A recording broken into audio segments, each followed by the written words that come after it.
नहमदुहु नुसल्ली अला रसूलिहिल करीम अम्मा बाद क़ाल अल्लाहु ताला फ़ी कलामिहिल मजीद व फ़ुरक़ानिहिल हमीद। আল্লাহ পাকের দরবারে লাখ কোটি শুকরিয়া ও মেহেরবানি যে মহান রব্বুল আলমিন আপনাকে আমাকে দুনিয়ার যাবতীয় ফিতনা ফাসাদ থেকে হেফাজত করে আল্লাহ রব্বুল আলমিনের এই সুন্দর জগতে চলিয়ে ফিরিয়ে খাওয়ার তৌফিক দান করেছেন। এই জন্য সেই মহান মনিবের নিকট সকলেই শুকরিয়া আদায় করি, সবাই বলি আলহামদুলিল্লাহ। প্রিয় বন্ধুরা, আমার কথা বলার একেবারেই সময় নাই, তারপরেও দুই চারটি কথা বলতেছি, বলার চেষ্টা করি যাতে এই কথা কটি মানুষের জীবনের কল্যাণে লাগে। এই জন্য এই দুই চারটি কথা বলার চেষ্টা করি। আমি আসলেই কোনো বড় হুজুর নই, আমি একজন ইসলাম প্রিয় মানুষ, আপনারা সকলেই জানেন। এই জন্যই এই কয়েকটি কথা বলার জন্য আমার খুব আগ্রহ জাগে বিধায় কথাগুলো আমার মুসলিম ভাই বোনদের উদ্দেশ্যে বলে থাকি। যদি মুসলিমই হও তাহলে মুসলমানের কি দায়িত্ব রয়েছে সেই দায়িত্বটা পালন করার চেষ্টা করি, না কেমন? যদি দায়িত্বই পালন না করি তাহলে জাতিগত মুসলিম হয়ে আমাদের কী লাভ হবে? মুসলমানই যদি হতে না পারি তাহলে নামের মুসলমান হয়ে আমাদের কী লাভ হবে? এজন্য আমি বলি, সব কিছু কাজের আগে আমাদেরকে মিথ্যা কথা ছেড়ে দিতে হবে। মিথ্যা কথা যদি আমরা ছেড়ে দিতে পারি তাহলেই আমরা সর্বপ্রথম বুঝতে পারবো যে হক কোনটি, হালাল কোনটি, সঠিক কোনটি, সত্য কোনটি। কিন্তু যদি মিথ্যা অহরহভাবে বলতেই থাকি তাহলে কিন্তু সত্য কখনো প্রতিষ্ঠিত করা যাবে না। মিথ্যার মতো করেই চলবে। মিথ্যাটাকে যদি সত্যের মতো করে চলার চেষ্টা করি তাহলে কিন্তু আজীবনে মানুষের জীবনে সুখ আসবে না। মিথ্যা হয়তো কিছুক্ষণের জন্যই আপনাকে আমাকে সুখী করতে পারে, কিন্তু আজীবনের জন্য আপনাকে বা আমাদের কোনো জাতিকে সুখী করতে পারবে না। সত্য বলার হৃদয়টাই লাগে আলাদা, এই হৃদয়টা থাকে আলাদা। সত্য যখন বলবেন, সত্য কখনো মিথ্যা হবে না, মিথ্যা কখনো সত্য হবে না। এই জিনিসটি আমাদেরকে খুব ভালো করে বুঝতে হবে। মিথ্যা কখনোই কী হবে না? সত্য হবে না, আর সত্য কখনোই মিথ্যা হবে না। মিথ্যাটাকে যতই সুন্দর করে সত্য বলার চেষ্টা করি তারপরেও কিন্তু মিথ্যাটা কখনোই সত্য হয়ে যাবে, যদিও বা কিছুক্ষণের জন্য মিথ্যাটাকে সত্য বলে আমরা প্রমাণ করার চেষ্টা করে থাকি। প্রিয় বন্ধুরা আমার, এজন্যই আমি অনেক সময় কথায় কথায় বলে থাকি, যেহেতু আমি কিছু কিছু সঙ্গীত গাই, আমার সঙ্গীতে আমি এই জন্য বলেছি, কি হবে নামাজে পড়ে, কি হবে রোজা করে, কি হবে হজ করে আর যাকাত দিয়ে, এভাবে যায় না পাওয়া আল্লাহকে, এভাবে যায় না পাওয়া আল্লাহকে। আল্লাহকে পাইতে হলে সবার আগে মিথ্যা কথা ছাড়তে হবে এই জগতে। আল্লাহকে পাইতে হলে সবার আগে মিথ্যা কথা ছাড়তে হবে এই জগতে। কি হবে নামাজ পড়ে, কি হবে রোজা করে, কি হবে হজ করে আর যাকাত দিয়ে, এভাবে যায় না পাওয়া আল্লাহকে, এভাবে যায় না পাওয়া আল্লাহকে। ঠিক বলছি কি না, ভুল বলছি কি না, আপনারা নিজের বিবেককে জিজ্ঞাসা করে দেখুন। আপনারা যদি মিথ্যা কথা থেকে বেরিয়ে আসতে না পারেন তাহলে পাঁচ ওয়াক্ত দিনে 5 ওয়াক্ত নামাজ পড়লেন, 5 ওয়াক্ত নামাজ পড়ে বেরিয়ে আবার মিথ্যা কথা বললেন, তাহলে এই নামাজের কি মূল্য আমি রাখলাম?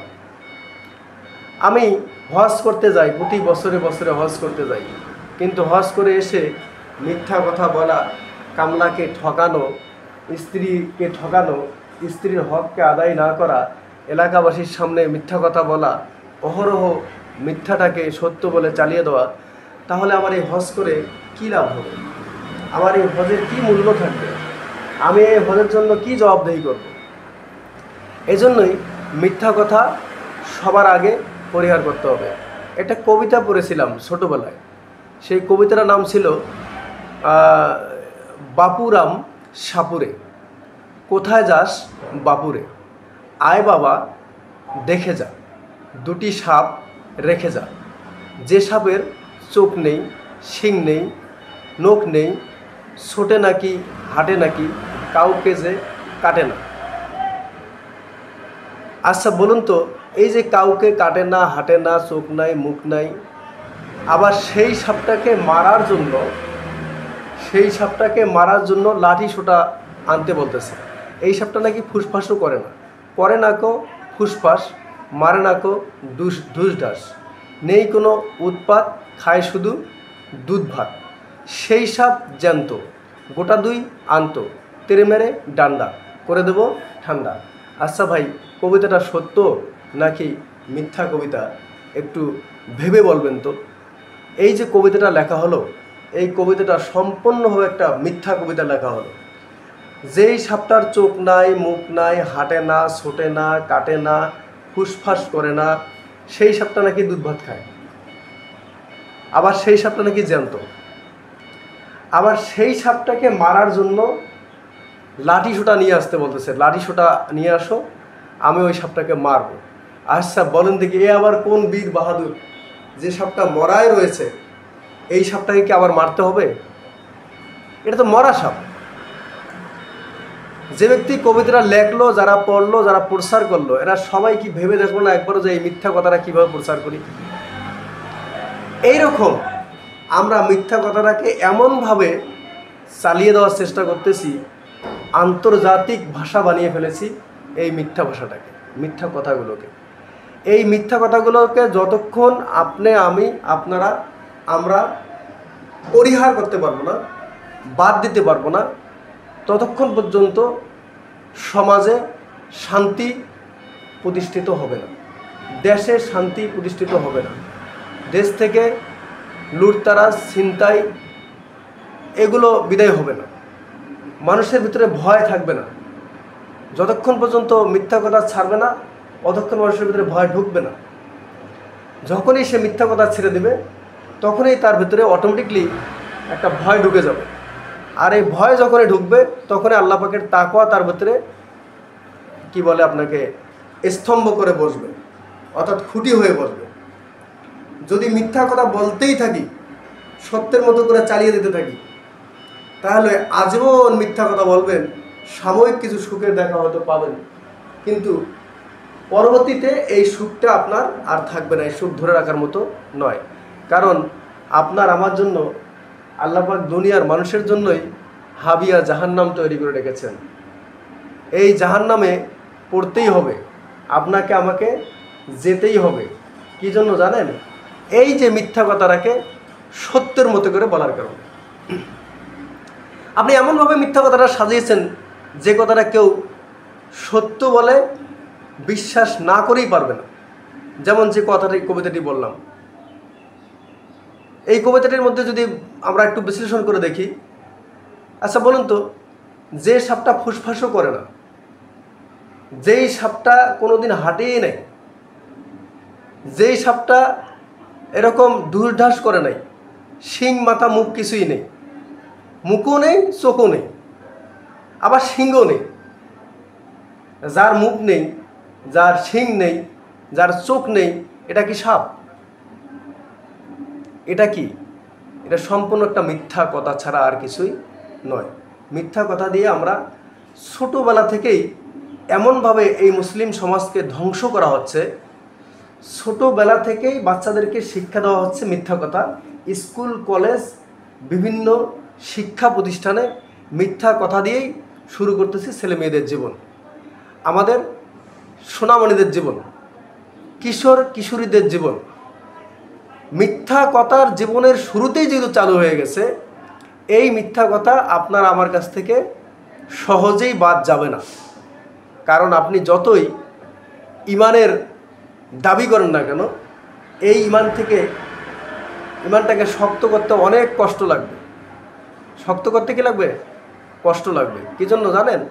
ওই যে আপনার আমার শিক্ষার শুরুতেই মিথ্যা কথা ঢুকিয়ে দিয়েছি। যেমন আমরা এখনও স্কুলে বাচ্চাদেরকে পড়াইতেছি, আম পাতা জোড়া জোড়া, মারবো চাবুক চর্ব ঘোড়া। ওরে বুবু সরে দাঁড়া, আসছে আমার পাগলা ঘোড়া, পাগলা ঘোড়া খেপেছে, চাবুক ছুটে মেরেছে। এই যে কবিতাটা, এই যে ছড়াগুলো ছোট ছোট বাচ্চাদেরকে পড়ানো হচ্ছে, এগুলো কি আসলে ছড়া নাকি মিথ্যা বাক্য আমাদের ছোট কিশোর সোনামণিদেরকে শেখানো? একটিবারের জন্য যদি কোনো বিবেকবান ব্যক্তি চিন্তা করতেন, তাহলে এই সমস্ত মিথ্যা কথা আমাদের ছোট ছোট বাচ্চাদেরকে শেখাইতাম না। কোনো স্কুলে বা কোনো শিক্ষা প্রতিষ্ঠানে এই মিথ্যা কথাগুলো শেখানো হতো না। এই যে আম পাতা জোড়া জোড়া, মারবো চাবুক চর্ব ঘোড়া, ওরে বুবু সরে দাঁড়া, আসছে আমার পাগলা ঘোড়া। এই আম পাতা জোড়া জোড়ার মধ্যে কি কোনো ঘোড়া আছে? নাকি এই ঘোড়াতে চড়ে আমার সোনামণি, আমার ছেলে মেয়ে চাবুক মেরেছে বা মারবে? এই যে প্রথম থেকে উঠলে আমরা মিথ্যা কথা শিক্ষা দিলাম, এই মিথ্যা কথা থেকে আমাদেরকে বেরিয়ে আসতে হবে।